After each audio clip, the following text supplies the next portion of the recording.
Hello, everybody, and welcome back, or welcome if you are new here, to my podcast, Reading and Weeping.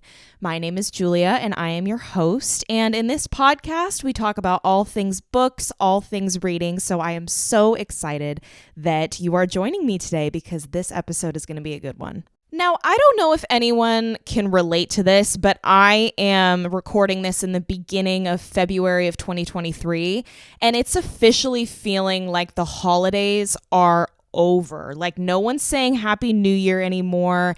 Everything is finally getting back up to speed, and it feels busier than ever. And every time I have some bit of free time, I don't want to use any brain power at all. So reading for me has been a little bit difficult in this time because I kind of want to just shut off and watch YouTube videos or watch TV or just completely do something that is just a mindless activity. And before you say that I am contradicting myself because I always preach reading as a form of entertainment, I still do 100% believe that. I feel like that is the only reason you should read, is to escape into a story and feel entertained. I 100% stand behind that. However, I never said that reading was a mindless activity. There still is comprehension involved. You have to stay focused. And part of reading for me is the sense of accomplishment when you finish a book as well. Once you finish something, you're like, yes, I did it. I just read 200 to 300 pages of a book, and I can check that off on my Goodreads. I can add one more book to my reading goal. Yes, I'm still on track. I am doing something for myself and I am reaching a goal. Like, you feel a sense of accomplishment after you read. And I have been working hard in so many other aspects of my life. There have been so many other things that have been demanding my time and energy that when I have just an ounce of free time, I'm like, you know what? I am done. I am just going to be a couch potato and sulk in my own existence. I cannot possibly do something that requires me to be engaged physically or mentally. I just need to shut off. So this was my dilemma this week. How do I come up with a concept for this episode that incorporates my laziness with my lack of consistency with reading? And then it hit me. My concept for today is going to be adaptations, talking about books that are adapted into television and film. I feel like this is becoming more and more popular these days, even though they've really always been around. So I wanted to break down what makes a good adaptation, what makes a bad adaptation, and talk about some of my favorites as well as some of my least favorites, and give you a full-length review of a book that I somehow found time to read this week, and the TV show that is based off of that book that I also watched. So I have a lot to talk about in today's episode, so without further ado, let's just get right into it.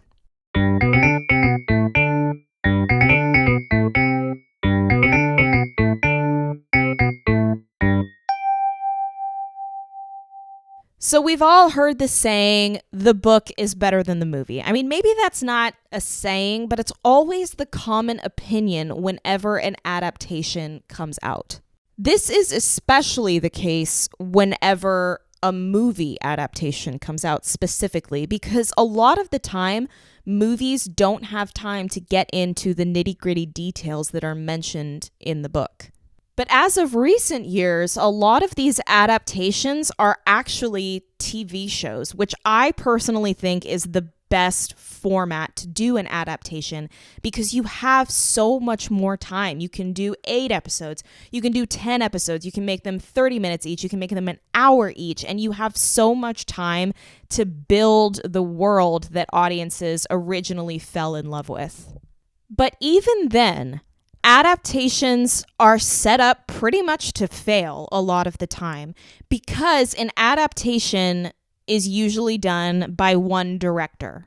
That director has a certain vision of how the story should look, and every person who's ever read the book has a completely different vision of what that world looks like. No matter how descriptive the author is, no matter how many little details the author includes, everybody is going to have a different idea in their head of how that world looks, of how these characters look, of how their relationships look. So even if you do it perfectly, to a T, exactly how the author wrote it, there's always going to be some level of interpretation, some level of artistic license that is being taken by the director, that's being taken by the actors, that is going to be so different to the audience's expectations, to the loyal fan base's expectations.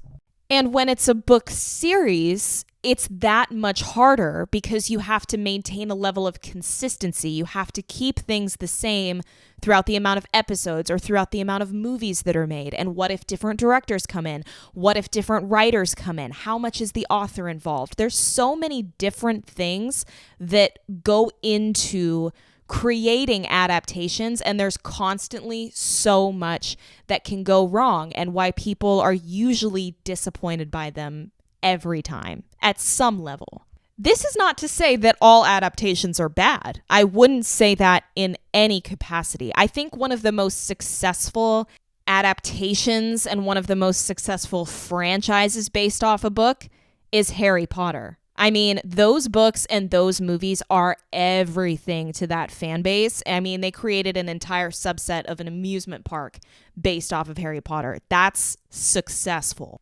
And I will confess to something, all right? I have not read all of the Harry Potter books or seen all of the Harry Potter movies. I know the audacity of me to have a book podcast where I preach about reading for entertainment and to not have read all of Harry Potter.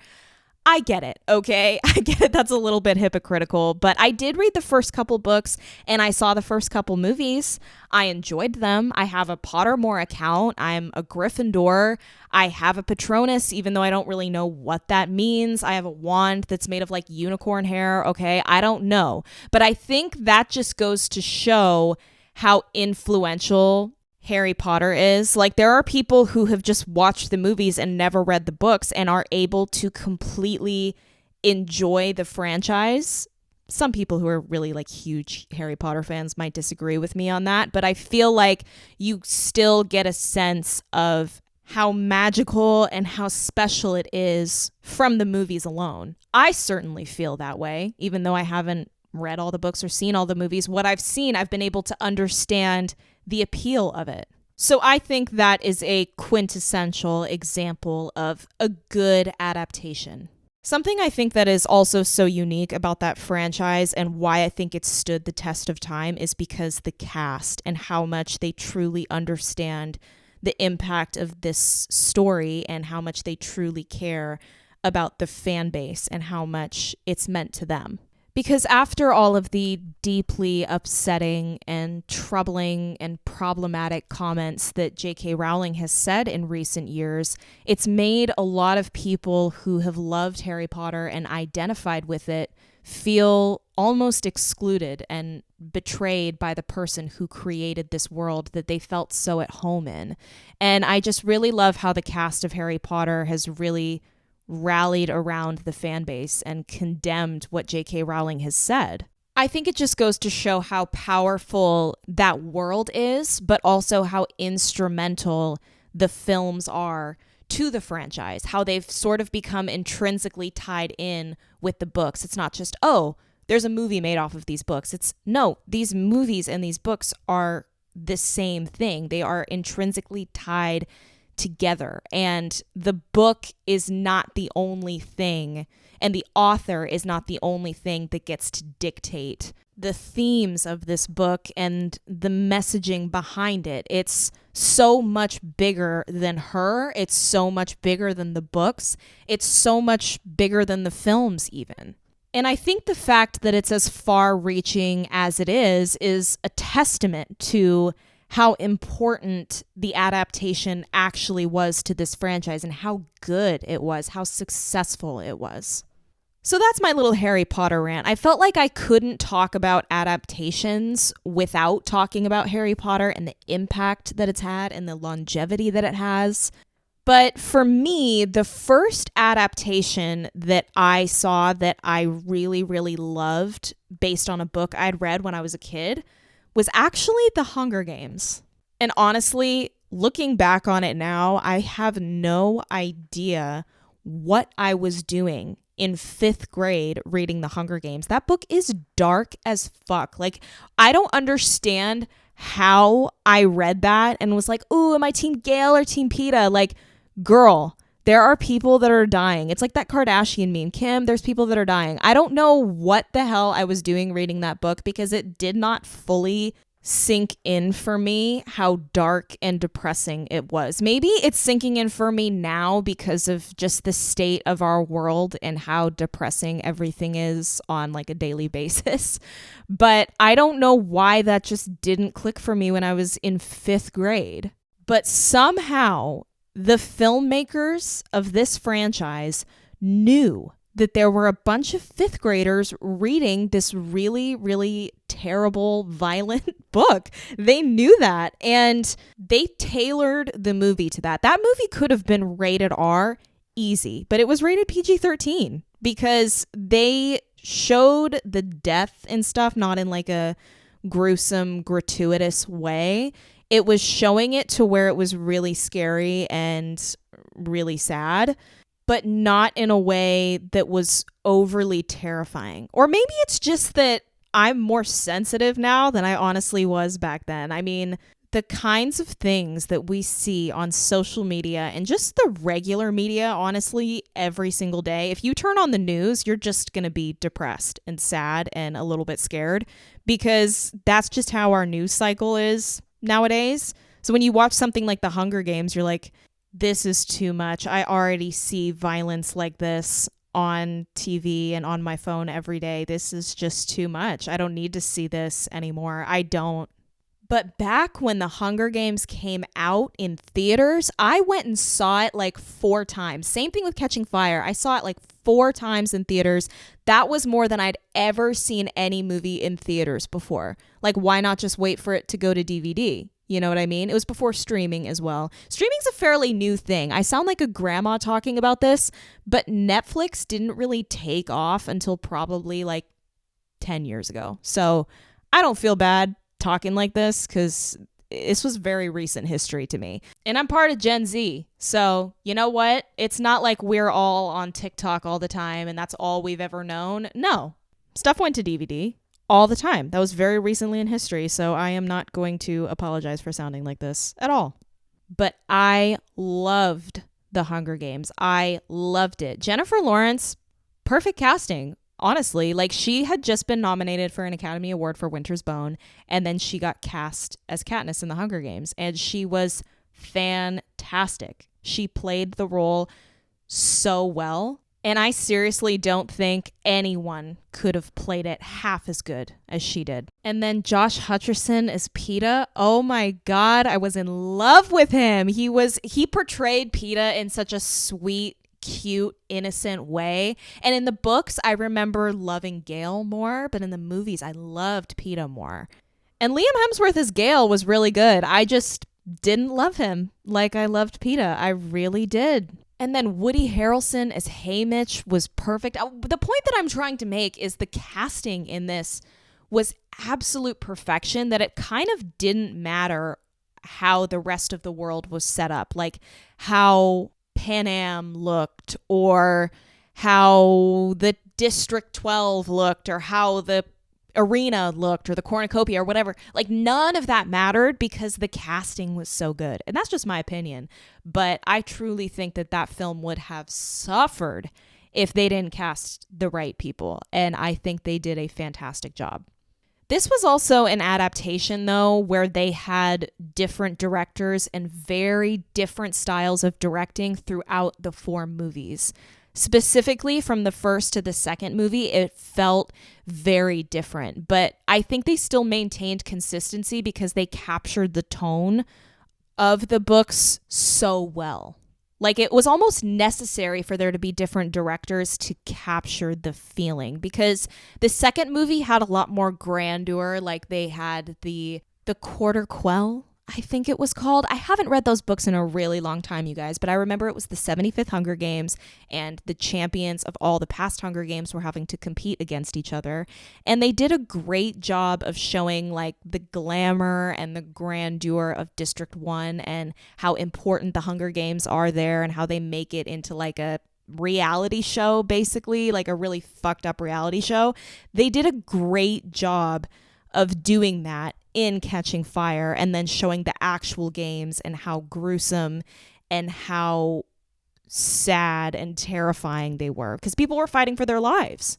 But in the first movie, everything was much more bleak. They were still exploiting all of these kids, but it wasn't in the same way that they were exploiting all the victors in the second movie. So it was two very different moods, very different tones, yet they both still represented the books very, very well. I remember loving those movies as adaptations of that book. I thought they did a fantastic job.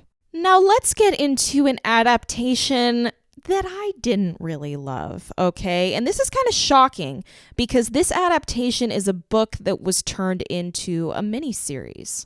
They just took this way too far. It felt like it wasn't even connected to the story anymore by like midway through the first season to me. And then the second and third, did they do a fourth season? I don't know, because I stopped watching after the first season because they completely strayed from everything that the book stood for. And it just pissed me off so bad. They turned it into something that it absolutely was not. And that is 13 Reasons Why. I remember loving this book when I read it. I thought it was such a unique premise. It taught me a lot about suicide when I was young. You know, it was a very great story, and I remember loving it. And I remember hearing that it was going to be turned into a movie and that Selena Gomez had been bringing it to a couple of different studios.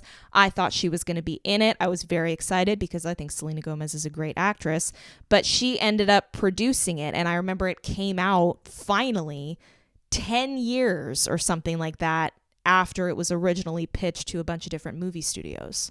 And then long after I forgot about it, probably like 6 or 7 years, it had been greenlit to become a TV series on Netflix with Selena Gomez being the executive producer still. I was like, good for you, girl, sticking with your idea to make this story a reality. Good for you. But she wasn't going to be in it, so that was kind of upsetting. But I was still excited about the prospect of seeing this book come to life. I was a little bit skeptical about it being a TV series. Normally, I'm all for that. But I didn't think this book had enough material to make like 8 or 10 episodes out of. And that instinct ended up being correct. They took so much artistic license with this show, and it strayed so far from what the book actually meant, what the book actually talked about. It was so much darker. Clay was so much more involved in the story in the show than he was in the book. He's kind of just a vessel in the book for Hannah telling her story. Whereas in the show, it's told from so many people's different perspectives. It just doesn't feel centralized. It felt very all over the place with a lot of different side plots. And then they go in the second and third seasons and create this whole new convoluted storyline with these characters that is just so beyond what the story was initially about. They also put no trigger warnings in the beginning. I remember when it first came out and all of the stuff that I was watching, I was like, oh, like it was a total jump scare. They put no trigger warnings about, violent scenes at all. And there were a lot of that stuff that wasn't in the book. So you weren't thinking that kind of stuff was going to happen. And then it happened and you were like, oh, like it was so jarring to watch. They got a lot of backlash for that, and they ended up putting like a warning at the beginning of the episodes, like this contains violent content, watch at your own risk or whatever. So that was better, but it was still just so out there and so completely different from the actual book, that it was such an unsuccessful adaptation. And I feel like they honestly just used the book as an excuse to create a story like this, which was really sad because I thought the book was so great. This is just an example of a bad adaptation. I feel like they shouldn't have named the show 13 Reasons Why. I think they should have changed the names of the characters and passed this off as an original story, because the similarities are so far and few between that it doesn't even feel like 13 Reasons Why when you watch it, especially when you watch the second half of the first season. It doesn't feel like that at all. And my cynical senses say that they used this book as a crutch to make a bad story. Like, well, this isn't really plausible. Oh, well, you can't blame us because it's based on what this author wrote, and we're just turning it into something because the fans really love it and we tried our best. Like, no, you took a perfectly good story and you ruined it by completely changing it. Sometimes changing the story from the book to the adaptation, whether it be movie or TV, is necessary. This brings me into the next adaptation that I am going to be talking about, which is actually the book that I read this past week, and then the show that I watched based off of it, and that is The Summer I Turned Pretty. Now, I watched the show before I read the book because I wanted to mix it up a little bit. But in all honesty, that was just an excuse to put off reading and do mindless activities like watching TV. So I watched the show first and then read it. But I also thought, I did actually think that it was going to be an interesting way to analyze this story and how different it was. And it was incredibly different. This is one of those instances where the show truly is better than the book. This book was not great. It was fine, but it felt like nothing really happened in the book at all, and the characters pissed me off a lot more in the book than they did in the show. They still pissed me off a little bit in the show, I'm not gonna lie, but in the book especially, they sucked. To give you some context, I am going to be reading you the synopsis like I always do, and then we're going to drive into analyzing it. When each summer begins, Belly leaves her school life behind and escapes to Cousins Beach, the place she has spent every summer of her life. Not only does the beach house mean home away from home, but her favorite people are there. Susanna, her mother's best friend, and her sons, Conrad and Jeremiah. Belly has been chasing Conrad for as long as she can remember, and more than anything, she hopes this summer will be different. Despite distractions from a new guy named Cam and lingering looks from Conrad's brother, Jeremiah, Belly's heart belongs to Conrad. Will he offer his to her?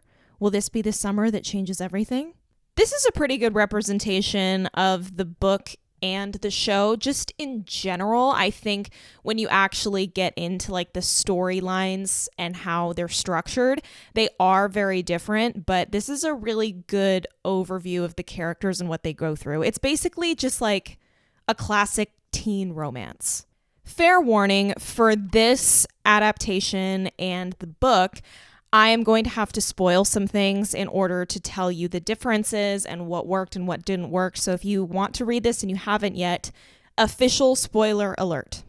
So let's start with talking about these characters, specifically Belly.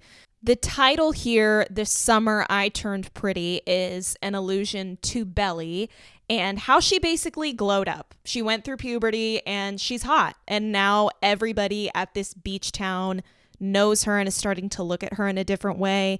Everyone's always sort of looked at her as a little kid, and now she's kind of becoming a woman and coming into her own and feeling more confident in her image. Now, between her character in the book and her character in the show, that is really the only characteristic to me that is consistent. Everything else about Belly is different. There is really not much crossover between her character in the book and her character in the show. This, I felt, was a very necessary change because Belly in the book consistently pissed me off. Now, you might say that, oh, well, she's in love with Conrad in the show and she's in love with Conrad in the book. That's another similarity. I would disagree because of the way that she expresses her love for Conrad, because it is just so different. In the book, her love for Conrad becomes so desperate that it ends up being selfish in the end. I'm going to issue one more spoiler alert here because this is a very big plot point in both the book and the show. But Conrad and Jeremiah's mom, Susanna, has cancer and she is choosing not to go through treatment. She kind of just wants to... She doesn't want to fight it. She doesn't want to have to go through any of that intense chemo or anything. She just wants to live out the rest of her life without going through all of that. She basically just wants to be comfortable. However, in both the books and the show, she doesn't tell her sons. In the books, both Conrad and Jeremiah know that she's dying of cancer and that she's not telling them. And Belly ends up being the only one who doesn't know. So what ends up happening is Belly finds out the cat is completely out of the bag. Susanna finds out that both of her sons know. And now at this point, it's all out in the open and they're trying to deal with it. And this is where it starts to get really upsetting for me because Belly goes and talks to Conrad to try and comfort him. And he confides in her. He's like, I'm so mad at my mom. Like, why wouldn't she just fight? And Belly is sitting there like a good friend, so you think, and she's trying to comfort him and she's sitting there and like validating his feelings and whatever. And then she leans in and starts making out with him. I'm like, what are you doing? It's such an uncomfortable scene because Conrad is so vulnerable in that moment. Like he's confiding in her like some of his deepest fears and his feelings. And Belly is just so focused on, I need to kiss Conrad. I'm kissing Conrad. Oh my God, this is amazing. I can't believe I'm kissing him under these circumstances, but I'm kissing him anyway. Like, what? It's so confusing to me because when Belly finds out, she's like, I feel so guilty for thinking about myself all summer. And then she continues to go back and just completely think about herself and her own interests and not think about how any of this is affecting Conrad or Jeremiah. And it upsets me. I'm like, Belly, I'm supposed to be rooting for you. And you have officially disappointed me. It was pretty upsetting to read that part. So that's a pretty major character flaw in Belly in the book that I'm super, super happy that they fixed in the show. Not only is she not ultra obsessed with Conrad, like she loves him and she talks about him and stuff, but she's a lot more chill and she lets herself live her life a little bit more rather than waiting up for Conrad all the time. And when she finds out that Susanna's dying of cancer, she is completely selfless. Like she cries and she's so upset, but she doesn't use that as an opportunity to get with Conrad. She doesn't use that. And I'm glad that they recognized that and decided to change it because I think it would have really upset a lot of people who watched the show. Now, in terms of Conrad and Jeremiah, this kind of love triangle that they create in both the book and the show, I think they do a good job of keeping the characters of Conrad and Jeremiah consistent throughout the book and the show. There's really not many huge differences to call out in terms of their personalities and their quirks and stuff like that. Because unlike Belly, I don't think there was much that needed to be changed with those two characters. And their dynamic worked really well with the new Belly that was in the show rather than the Belly that is in the book. There are a couple of other characters that are kind of side characters but become very, very important in the show. And I'm glad that they do. They're also very different in the show than they are in the book, which was a really refreshing change. And the first one would be Belly's best friend, Taylor. There were a lot of changes made specifically to Taylor's character, but I think more so between Taylor and Belly's relationship. In the book, their relationship is a lot more superficial, and Taylor's kind of like this rich girl who doesn't really end up caring much about Belly. But in the show, their friendship is a lot stronger and runs a lot deeper. And it's something that I personally think Belly was really needing in the book. She was needing like a strong female friendship that could last basically through anything. And these two do go through a lot in the book and in the show. Basically, Taylor hooks up with Belly's older brother, Steven. And in the book, they can't really get past it, and Belly kind of slut shames Taylor for it.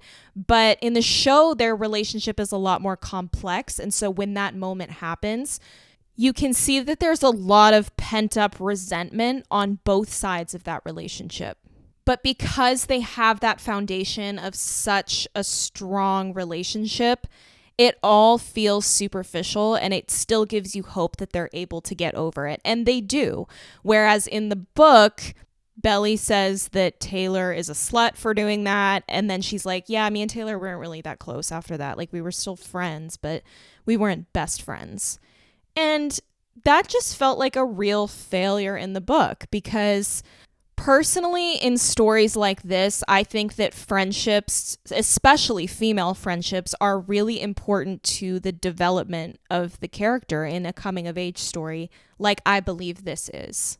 And in the book, it just made Belly seem shallow. It made her seem immature when she's trying so hard to be mature and to be looked at as a woman rather than as a child.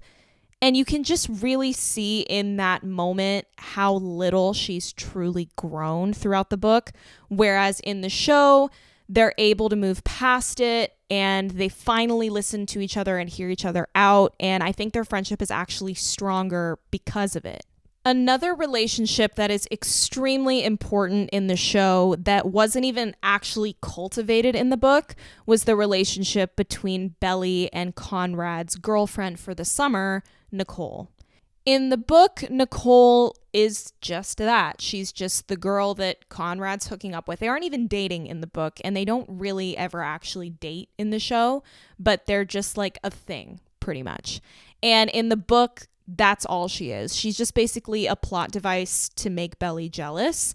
Whereas in the show, they start really cultivating that relationship between Belly and Nicole becomes sort of a big sister to Belly. And it doesn't make the dynamic between Belly and Conrad like more complicated. It actually doesn't really have much to do with Belly and Conrad. It's just a whole plot about the importance of Belly's relationship with Nicole. I'm starting to realize while recording this that there's a huge theme of female friendships and the importance of it when you're in your teen and young adult years, and how you need your female friends to lean on when maybe you get your heart broken or you're going through a really hard time. And that was something that I really noticed missing from the book because I watched the show first. I don't think I would have missed it if I read the book before I watched the show. I just think it would have been a welcome addition. But I feel like it's actually very necessary to the development of Belly and to the development of the story in general. Nicole is also a lot more headstrong in the show. She really has her priorities straight. She knows exactly what she wants. She's very poised, and she doesn't make Conrad the center of her world, which is very refreshing in the show because Belly kind of makes Conrad the center of her world in the book. She doesn't really do it that much in the show, and neither does Nicole. The girls in this show are very level-headed, and I love to see that because they're not just boy crazy. Like, that's not their only quality.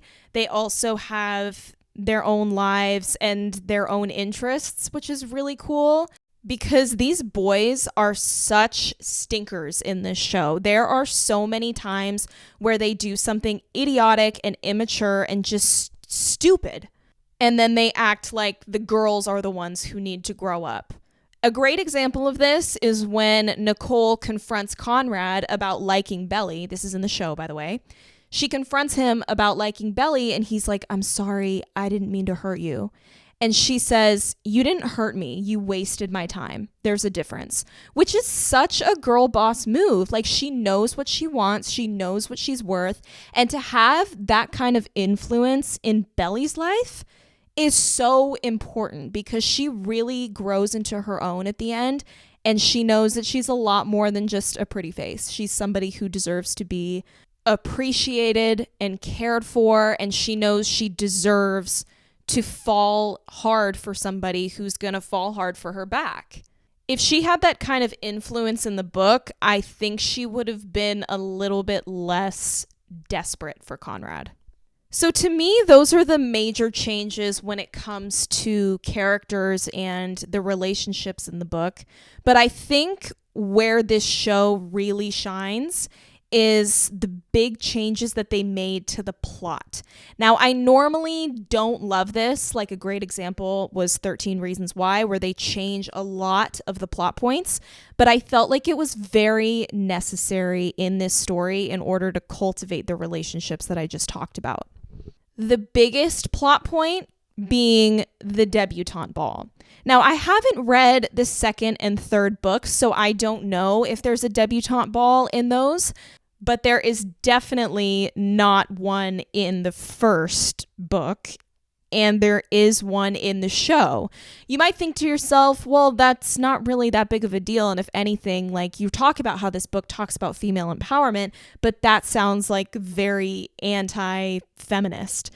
It would seem that way, but it's a great way to bring all of these girls together. And they acknowledge that. They acknowledge, like, a debutante ball is, like, very pro-patriarchy, but they all acknowledge that and pretty much use it to their advantage. And if it weren't for the debutante ball, Belly wouldn't have all of these incredible female relationships, especially the one with Nicole.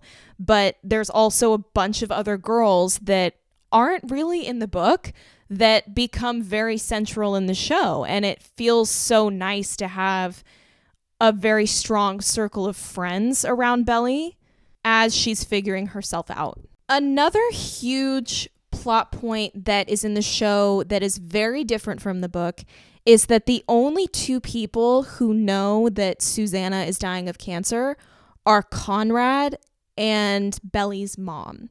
Whereas in the book, everybody knows except Belly.